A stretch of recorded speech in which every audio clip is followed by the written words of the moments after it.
नमस्कार, लोकसंदेश न्यूज चॅनलमध्ये आपलं स्वागत आहे। पाहूयात आजची विशेष बातमी।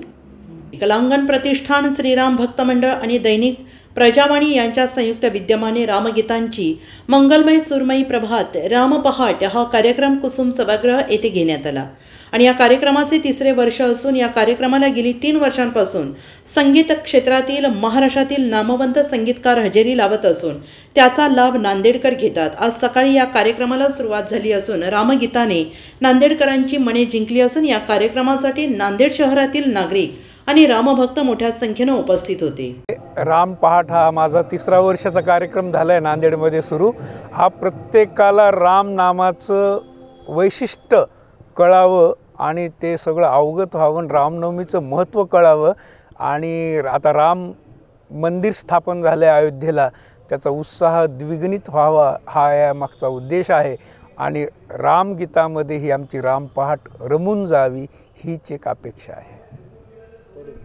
कलांगण प्रतिष्ठान, रामभक्त मंडळ आणि दैनिक प्रजावाणीच्या वतीने गेल्या 3 वर्षापासून या कार्यक्रमाचं आम्ही आयोजन करतो।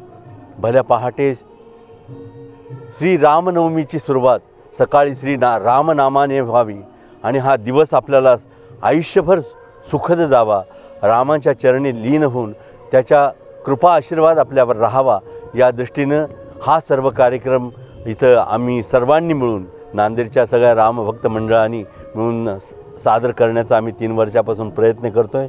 विशेष म्हणजे या कार्यक्रमाला पहाटे 5:30 वाजल्यापासूनच लोकांची गर्दी होते आणि हळूहळू ही गर्दी आता वाढत जाणार आहे।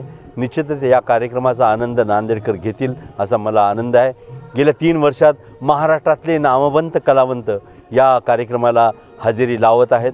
उत्तरोत्तर हा कार्यक्रम नव्या स्वरूपात व्हावा हा आमचा एक प्रयत्न आहे आणि त्याला यश मिळते आहे। संबंध नांदेडकरांचे आम्ही पुन्हा एकदा आभार मानतो आणि आपण देखील या कार्यक्रमाला सकाळपासून या ठिकाणी उपस्थिती लावून या कार्यक्रमाची शान वाढवली आणि आम्हाला छान प्रकारे प्रसिद्धी मिळवून देण्यासाठी आपण सर्वजण प्रयत्न करतात। यासाठी सर्व मीडिया माध्यम चॅनलवाले, यूट्यूब चॅनलवाले सर्वांचं, माझ्या सर्व पत्रकार मित्रांचं मी या ठिकाणी आभार मानतो आणि आपल्याला श्री रामनवमीच्या निमित्त सर्वांना हार्दिक शुभेच्छा देतो। धन्यवाद।